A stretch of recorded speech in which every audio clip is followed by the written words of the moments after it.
Welcome to the eCommerce Badassery podcast, the place for scrappy female entrepreneurs who want to learn actionable steps and strategies to grow the traffic, sales, and profit in your e-commerce business. I'm your host, Jessica Totillo-Coster, a 20-year retail veteran who spent 3 years as the only employee of a 7-figure online store. That shit was crazy.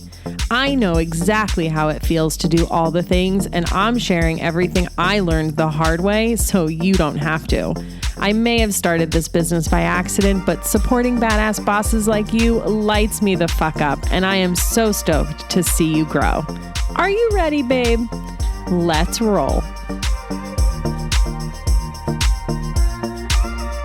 Welcome back to the eCommerce Badassery podcast. I'm your host, Jessica Totillo-Coster.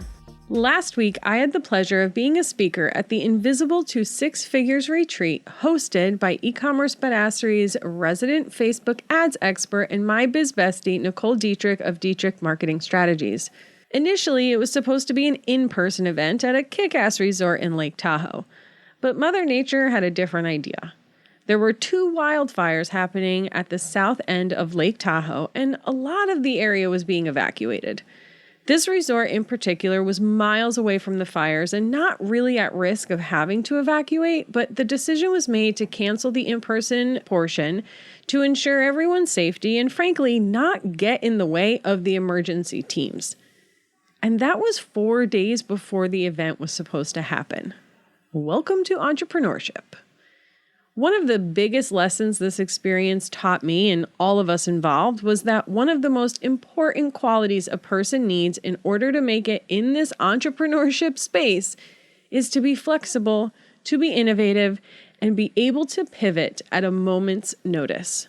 And I have to give a huge shout out to my girl Nicole, the host of the event, because she handled it all with such grace, and to the attendees who were so supportive throughout the uncertainty and who still showed up to participate in the virtual event with total gusto.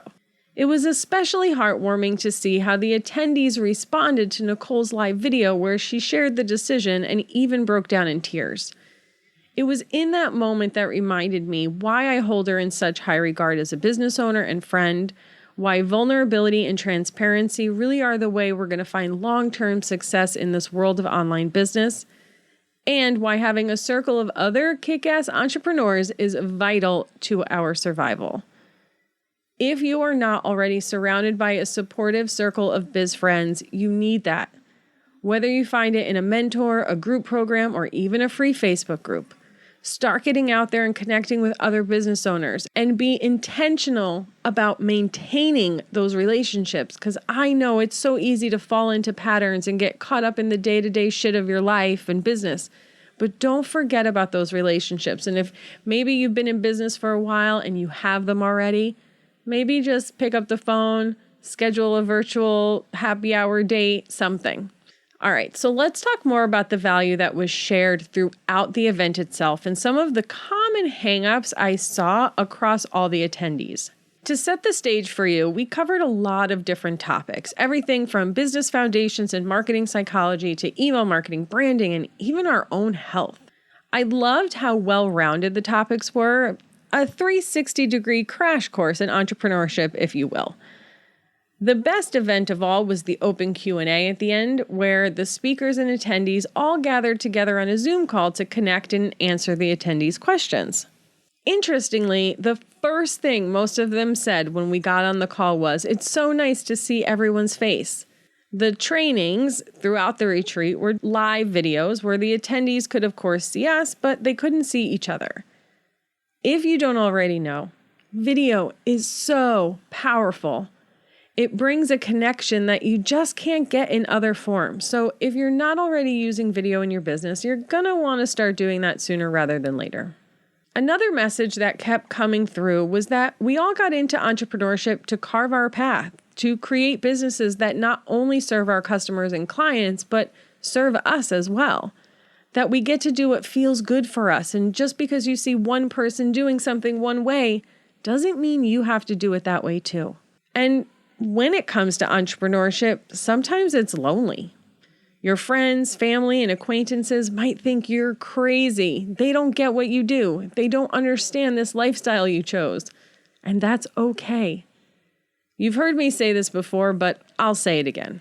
If they question you, don't support you, make you doubt yourself, don't talk to them about your business. Unless they're your ideal customer or successful in building businesses like yours, what they have to say holds little to no weight. And you do not have to bog yourself down with their negativity. And remember, even as a grown-ass woman, I didn't tell my mother I was quitting my job to go full-time in my business until it was already done. Because frankly, I didn't want to hear what she was going to have to say about it. And one more thing before we get into some more tactical takeaways. Whatever it is you're feeling right now about your ability to be successful as a CEO, your business overall, your hesitations to show up and sell your product, your skill set, your confidence, any of it, no matter what level of business you're at, there is another entrepreneur who is feeling the same thing, and you are not alone. When I did my presentation about email marketing strategy, I opened with a question. How many of you feel icky when you try and sell your product? 90% of the attendees answered yes. When we talked about the hesitation to be on video, the majority of them struggled with that too. I could go on and on, but I think you get the point. I know it feels like you're the only one that struggles with certain things. Like everyone around you has it all together, has it all figured out, but we don't. Even the speakers at the events who all have successful businesses, multi-6, 7-figure businesses, some of them with multiple successful businesses that they run with other people. We are all going through something at one time or another. Okay, a few more tactical and actionable takeaways. First up, don't forget about the legal side of your business, from your business structure to your partner agreements, taxes, all the things. If you haven't gotten all your ducks in a row, make that a priority. And while we're talking about legal things, a quick reminder about sales tax for e-commerce. This is no longer only required in your home state, but is based on how much you ship to other states. If you need to learn more about this, check out episode 36 of the podcast where I walk you through it. I'll stick a link in the show notes. Another hot topic at the retreat was, of course, how to grow your business. How to know when it's time to invest in ads or if you should focus more on organic. And this was the case for newbies and established businesses alike. Even when you've been in business for a while, you're doing multi-6, even 7 figures, you kind of hit a plateau and you're like, all right, well, what's next, right? So we all run into this at every level. If you're wondering the same thing, start by asking yourself, do you have more time or do you have more money? If time is your biggest asset and you want to go at business growth the organic way, then you've got to go all in. No excuses. Find your platforms, likely Instagram or TikTok, because they're the best for discovery, and just do the damn thing. If you need help strategizing or learning how to create great content, invest in that help. If you've got money to invest and you want to grow fast, consider ads. It's the quickest path to growth. Now, I don't necessarily recommend that you go it alone because you can definitely waste money if you don't know what you're doing. Find a course or an ads expert to help you, even if it's just a one-on-one strategy session to get you started. And speaking of investing, one note about this. When it comes to spending money in your business, remember, it's not spending money, it's investing. This was a hot topic of the entire event and one that even myself needs to be reminded of on a regular basis. I was recently looking over my numbers for the year, and I'm pretty damn proud of how much my business has grown since I went full time.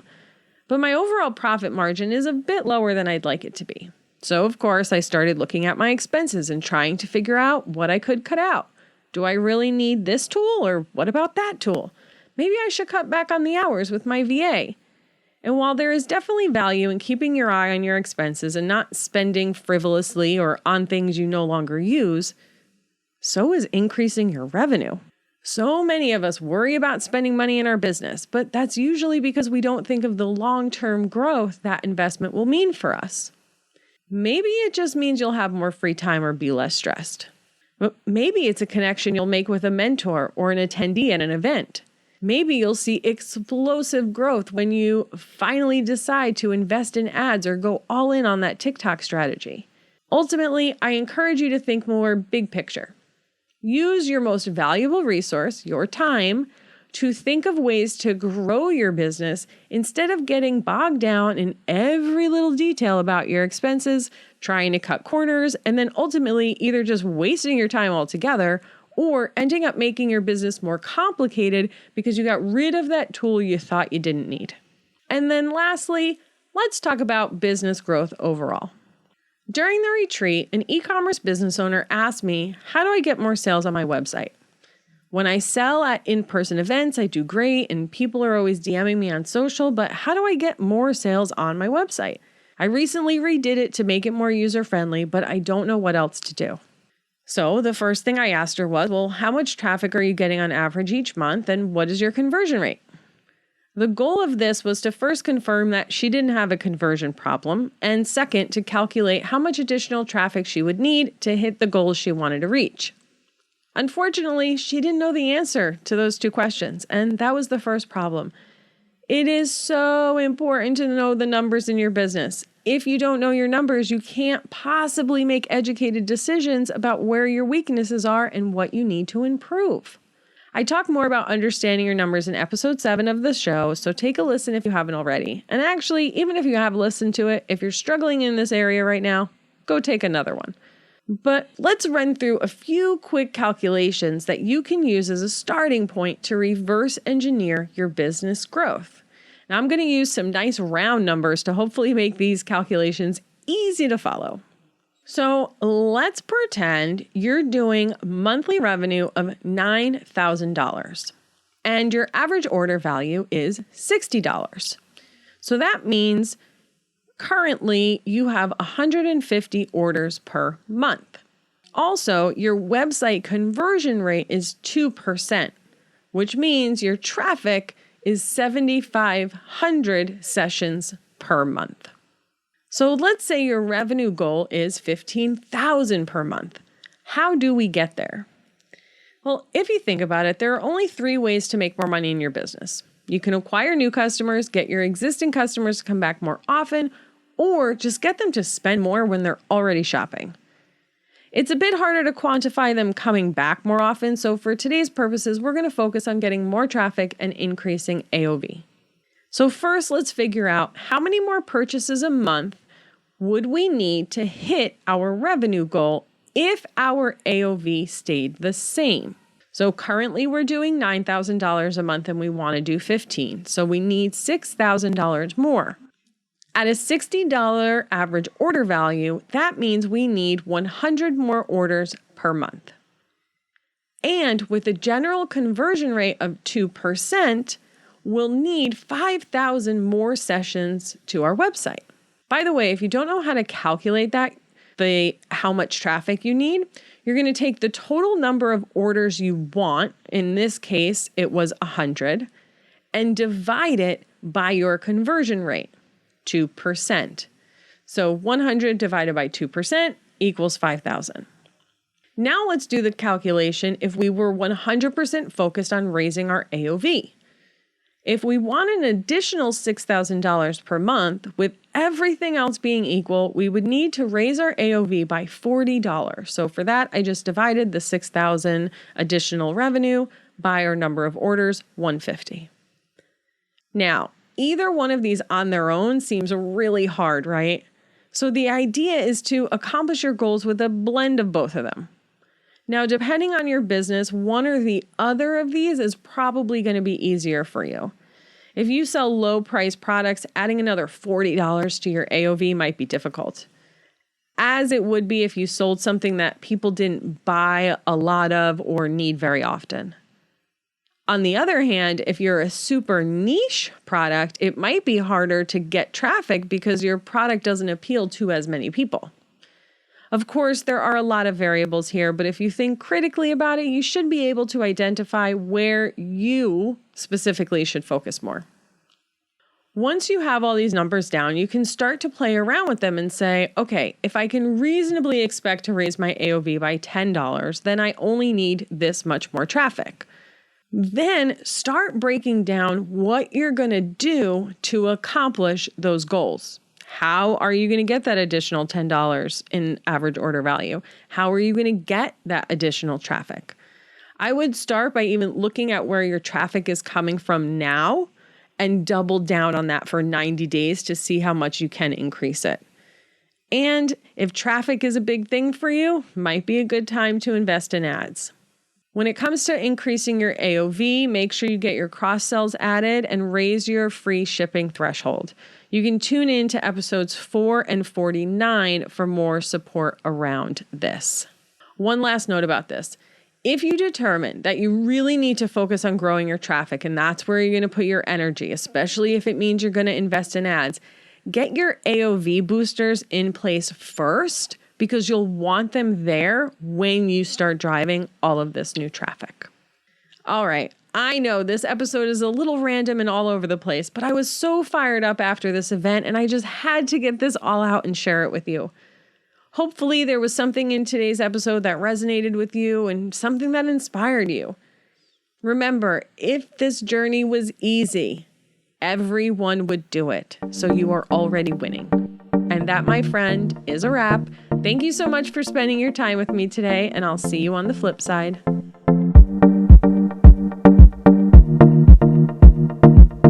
Thank you so much for listening to today's episode. If you like what you heard, I'd be so grateful if you'd leave a review on Apple Podcasts, and don't forget to subscribe so you never miss an episode. And if you're looking to surround yourself with more product entrepreneurs who totally get your life right now, get your booty on over to the eCommerce Badassery Facebook group. Can't wait to see you there. Until next time, e-commerce friends, stay badass.